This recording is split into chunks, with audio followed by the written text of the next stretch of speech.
দিলাম। এবার আমার মুক্তি।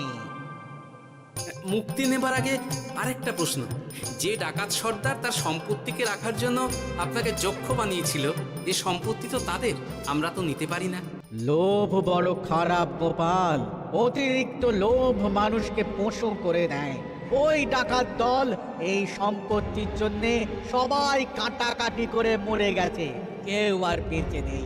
সুতরাং এই সম্পত্তিতে তোমার অধিকার আছে, এই সম্পত্তি তুমি গ্রহণ করো। নিলাম আমি, কিন্তু এই সম্পত্তি মহারাজকে আমি দান করলাম। ডাকাত দল জনগণের সম্পদকে লুঠেই তো সম্পত্তি বানিয়েছে, তাই আমি জনগণের কাজে লাগবার জন্যই এই সম্পত্তি মহারাজকে দিলাম। গোপাল, তোমার জয় হোক। এবার তাহলে আমি যাই, তোমরা সবাই সুখে থেকো আর ভালো থেকো। গোপাল, তোমার তুলনা হয় না।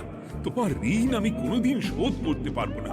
তুমি কৃষ্ণনগরের জন্য যা করলে তা ইতিহাসে লেখা থাকবে। না মহারাজ, আমি এমন কিছু করিনি, এই কাজ সবাই করবে। জয় গোপালের জয়, জয় গোপালের জয়, জয় কৃষ্ণনগরের জয়।